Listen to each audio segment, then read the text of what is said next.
Assalamualaikum warahmatullahi wabarakatuh. Kembali lagi bersama saya Andre Maulana di channel Biang Wali.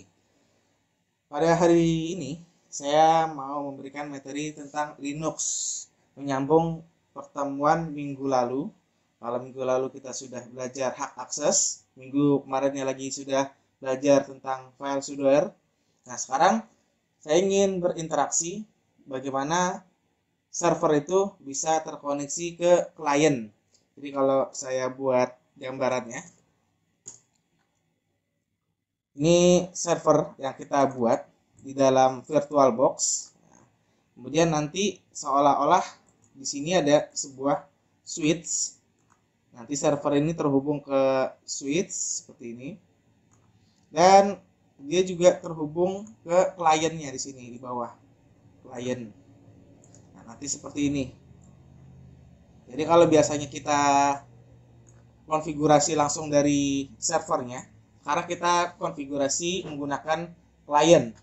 Nah, untuk membuat hal seperti ini, silakan Anda bisa install dulu suatu klien di VirtualBox-nya. Sini saya buat VirtualBox baru, klien.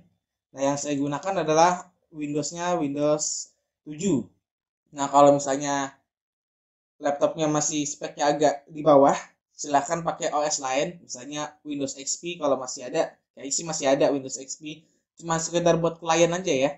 Nah, sini saya gunakan Windows 7 atau Windows 7. Nah, cara installnya sama seperti biasa. Cuman yang kita config di bagian klien di sini, kita masuk ke setting. Pastikan networknya ini kita menggunakan internal. Kemudian di sini namanya adalah klien. Kenapa begitu? Karena di server kita di sini kita lihat yang mengarah ke klien adalah adapter 2. Nah, adapter 2 di sini internal network juga. Kemudian namanya adalah klien. Jadi networknya itu klien. Jadi kalau untuk internal adalah fungsi dari VirtualBox connect ke VirtualBox juga. Jadi virtual sama virtual kalau kita menggunakan internal. Nah, sekarang kita masuk sini. Nah, bagi Anda silakan nanti diinstal saja Windows 7 atau Windows XP. Kalau bisa 7 juga nggak apa-apa, lebih bagus. Jangan Windows 10 karena Windows 10 sebagai kliennya akan butuh resource banyak, berat. Nah, kita akan konfigurasi di Ubuntu server. Silakan login ke Ubuntu Anda masing-masing menggunakan user dan passwordnya. Kemudian masuk ke bagian sudo min-i, login sebagai administrator, masukkan passwordnya.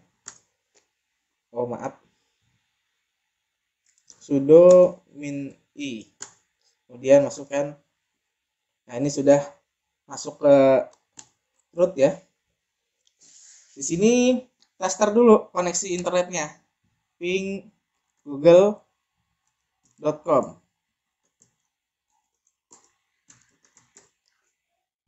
Nah, pastikan internet Anda connect ya, karena ini ya kita mau install aplikasi butuh internet. Nah, kalau misalnya Pak saya nggak connect, kenapa? Yang pertama Anda lakukan adalah cek di bagian network and internet setting. Kan Anda konekin laptop Anda dengan handphone via tethering. Kemudian Anda masuk ke Ethernet atau Anda bisa menuju ke control panel. Kemudian change adapter option. Nah, pastikan wifi-nya ini sudah tershare ya, di-share dan sudah terkonek. Nah, kalau misalnya kita coba dia nggak connect-connect juga ya, Anda bisa klik properti, kemudian sharing. Nah, ini di unchecklist sharingnya, kemudian di OK, nanti di sharing lagi seperti itu. Biasanya memang kalau pakai virtual seperti itu dia suka macet ya. Jadi sharingnya kita matiin dulu, kemudian sharing lagi dan sharing ke virtual host only network. Dan pastikan di virtual host only networknya Anda dapat IP 192.168.137.1. Oke, itu langkah pertama. Langkah kedua, Anda cek dulu. Cek konfigurasi IP-nya, config, kemudian ETH 0 ini kita memiliki IP 192.168.137.10 dengan gateway-nya adalah 192.168.137 dan 137.1.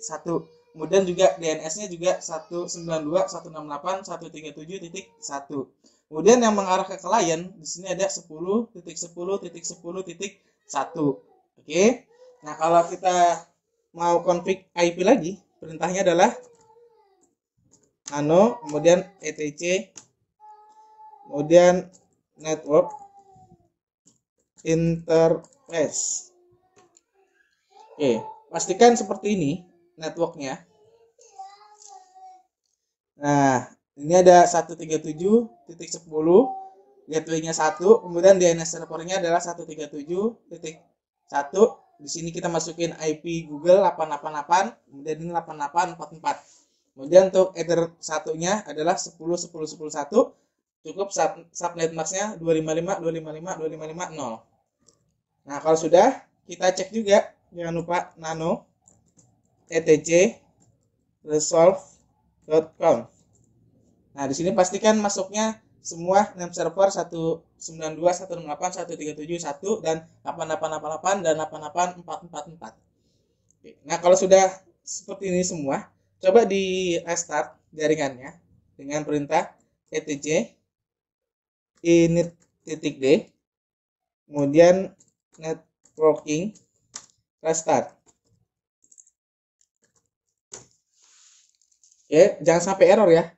Muncul statusnya oke. Kalau oke sudah, ya udah kita ping lagi ke Google. Pastikan dia sudah terkonek ke internet. Ya, ini seperti ini sudah. Kemudian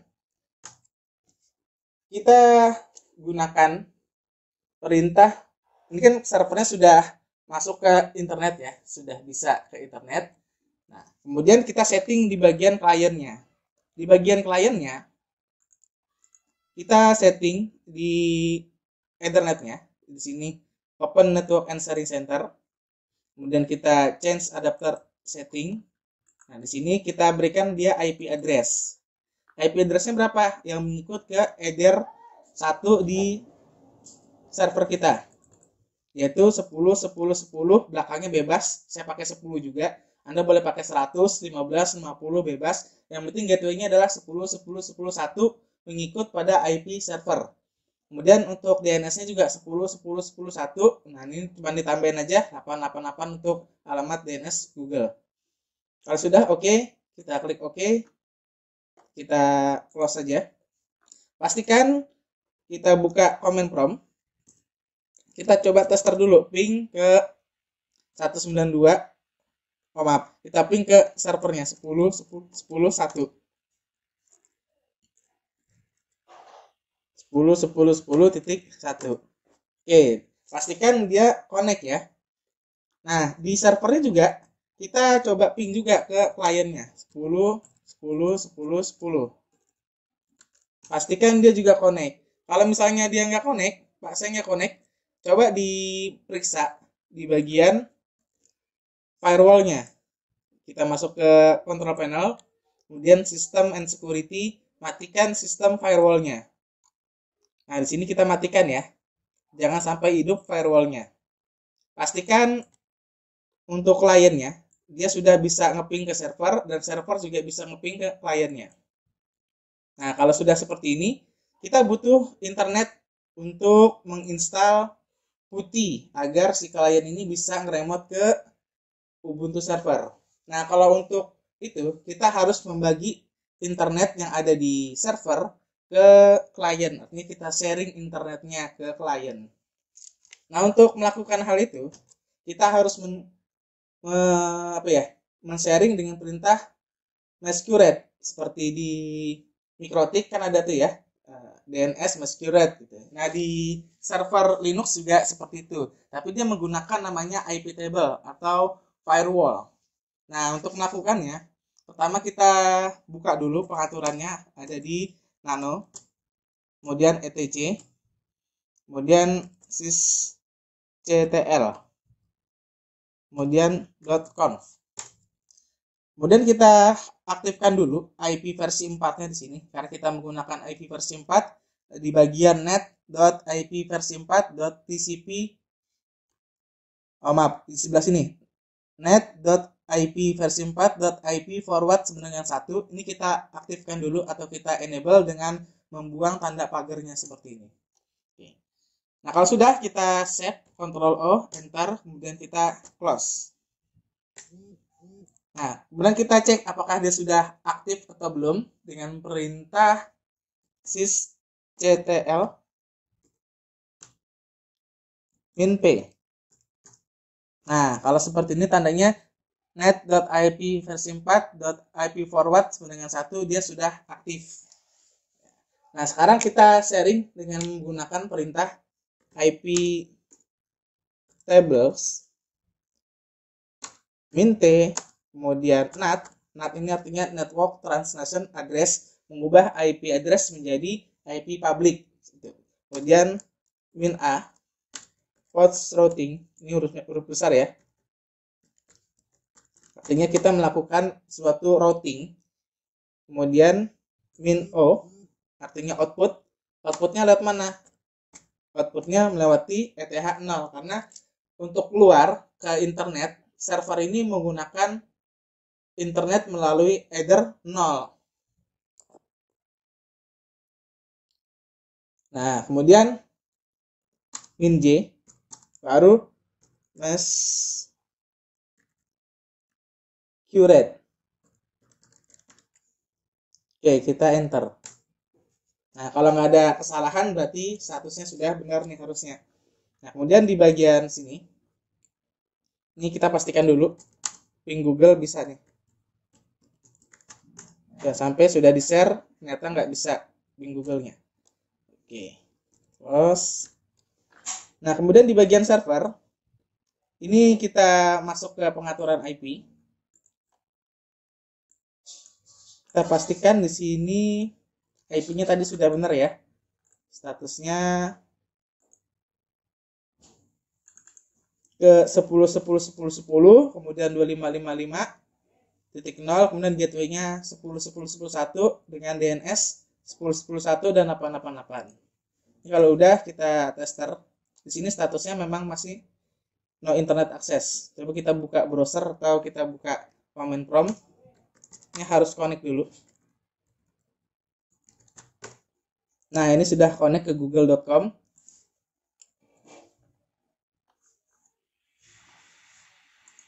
Nah, coba kita buka browser di sini. Nah, ini sudah buka. Coba kita Google. Nah, ini sudah connect nih harusnya.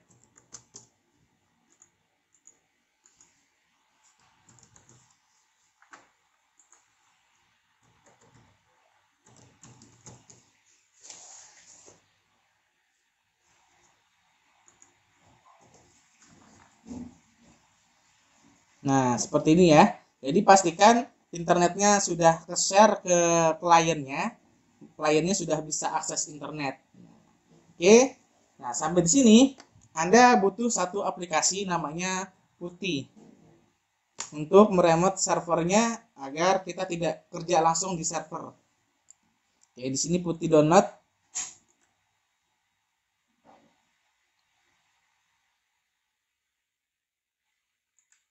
Kita coba install ya. Di sini kita klik here.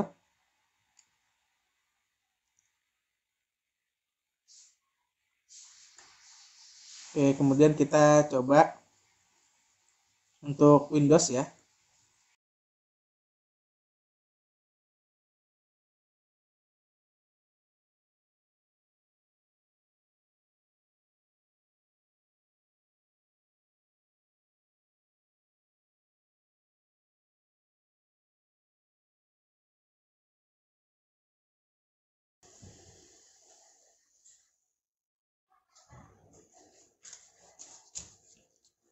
Nah, kalau udah seperti ini kita klik run aja atau kita save. Kemudian kita run untuk menginstal, run next aja.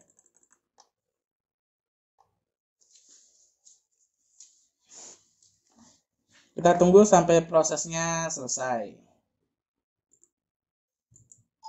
Ini kita close-closein aja tabnya karena sudah terhubung ke internet. Jadi hari ini saya pengen Anda semuanya bisa menggunakan klien untuk connect ke server, kemudian kliennya juga mendapatkan internet. Oke, finish. Oke, kalau seperti ini sudah kita close saja. Kita coba buka putihnya. Nah, ini dia putih 4, putih 64 ya. Nah, untuk meremote untuk server kita ada dua caranya. Pertama, kita menggunakan SSH, dan kedua telnet. Nah, kalau telnet ini dia nggak punya security, nggak punya keamanan. Tapi kalau SSH kita gunakan, dia punya keamanan. Tapi dua-duanya akan kita coba menggunakan telnet dan SSH. Oke, kita kembali lagi ke bagian servernya. Nah, di servernya dia belum terinstall namanya putih dan telnetnya. Nah, untuk menginstal, Anda masukkan dulu repositorinya, perbarui dulu repositorinya dengan perintah nano. Kita lihat, kemudian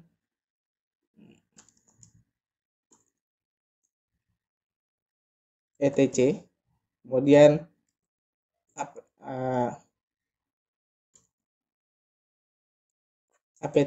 maaf saya lupa, apt, kemudian source.conf. Oh, bukan.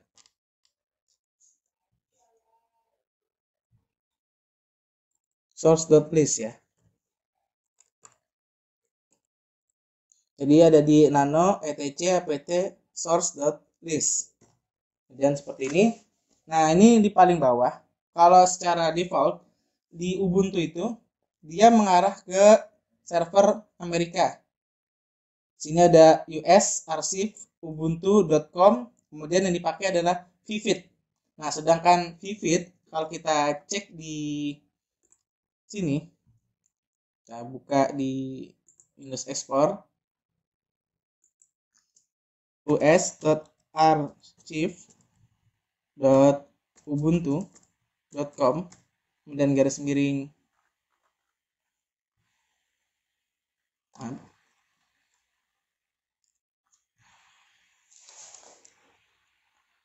us.archive.ubuntu.com, kemudian garis miring Ubuntu.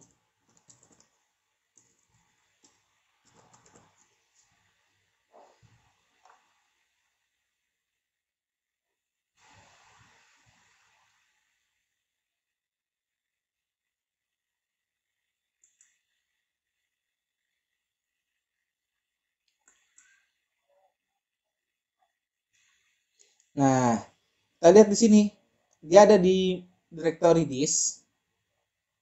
Kemudian kalau kita lihat di sini, Vivid itu foldernya sudah tidak ada. Nah, yang kita gunakan di sini adalah Precis dan Trusty. Kalau kita lihat di Ubuntu, dia mengarahnya ke Vivid, sedangkan Vivid di sini nggak ada. Maka kita nonaktifkan aja semuanya yang ada Vividnya. Nah, sekarang Anda tambahkan paling bawah seperti ini. Dep, misalnya http garis miring kambing maaf us dot kemudian archive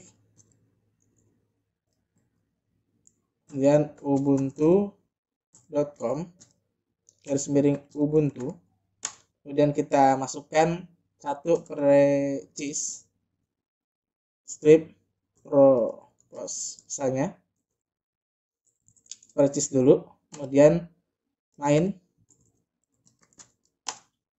restricted universe multiverse, sama tambahin seperti yang di atas. Ada di atas repositori lokal, yang bawahnya saya buat untuk repositori dari luar negeri.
Oke, ini kita tambahkan.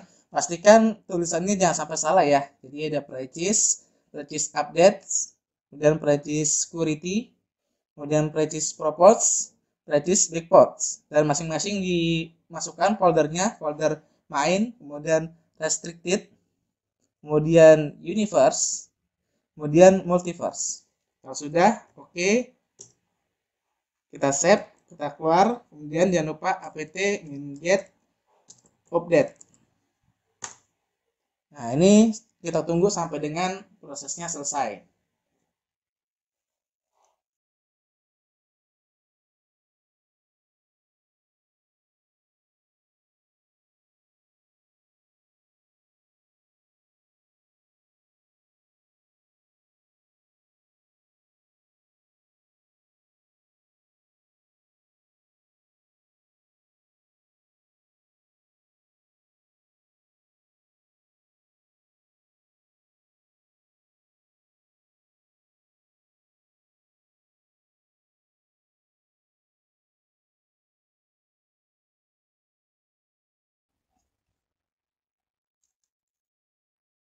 Nah, ini prosesnya sudah selesai untuk update-nya. Pastikan ketika Anda melakukan update, jangan sampai terjadi pesan error atau failed ya, atau gagal dalam update sistem repository. Nah, kemudian setelah kita update, kita bisa install apt min-get, kemudian telnet. Kita coba telnet dulu ya. Apt min-get install telnet. Oke, ini proses install menggunakan internet, jangan sampai gagal ya. Nah, ini sudah telnet already the news versi. Artinya sebelumnya saya sudah pernah install telnet. Kalau Anda pasti nggak muncul seperti ini. Dia ada perintah sampai proses instalasi 100%. Kalau sudah selesai, ya udah bisa digunakan telnetnya. Nah, sekarang cara menggunakan telnetnya gimana? Kita masuk ke bagian klien. Ini kita close saja. Di sini ada IP, kita masukkan misalnya 192.168,10.10 ya. Kita gunakan 10.10. Kemudian kita remote 1. Kemudian kita gunakan telnet. Nah, kalau telnet portnya yang digunakan adalah port 23. Kalau sudah, kita open.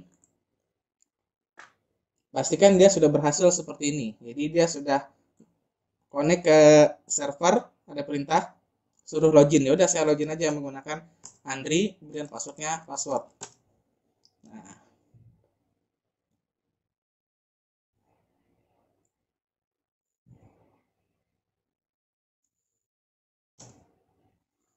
oke, sudah seperti ini. Dia sudah login, dia juga sudah bisa masuk ke sudo min-i misalnya.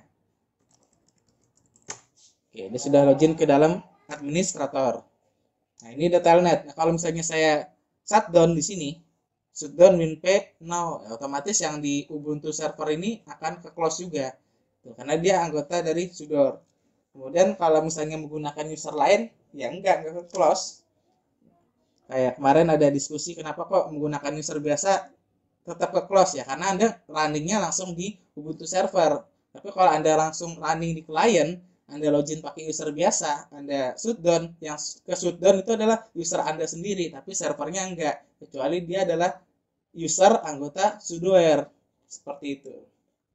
Nah, sekarang kita menggunakan telnet, tapi telnet ini sebenarnya jarang digunakan karena dia nggak punya sekuritas yang tinggi. Nah, sekarang kita gunakan SSH.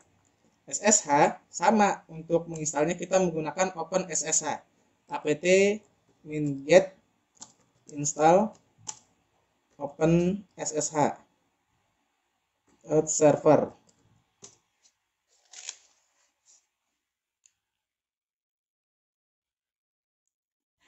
Nah, kalau misalnya dia muncul seperti ini, nah berarti dia ada perubahan yang dia harus install. Berarti di sini ada tulisan OpenSSH client ya. Titik 6.6p1 strip Ubuntu 2.13. Berarti kita install dulu sini apt, atau kita tulis apt min-get install OpenSSH strip client client 1.6.6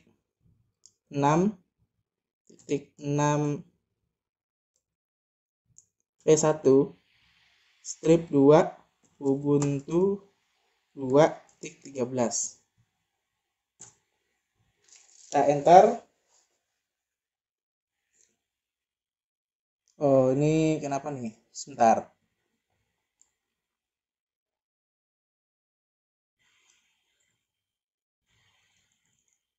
Sini kurang sama dengan. Nah ya, jadi kurang sama dengan tadi. Dan kalau ada seperti ini, kita pilih yes. Jadi dia harus di server itu, dia harus diinstal kliennya juga dan juga servernya juga. Beda kalau misalnya Ubuntu kliennya menggunakan Ubuntu desktop, yang diinstal adalah Ubuntu SSH kliennya aja, servernya nggak usah. Nah kalau seperti ini udah selesai, sekarang tinggal kita install yang servernya, open SSH strip server, enter. Kemudian tidak ada error lagi, dia minta continue, yes, enter. Tunggu sampai dengan proses selesai. Ternyata dia ngambilnya dari kambing.ui.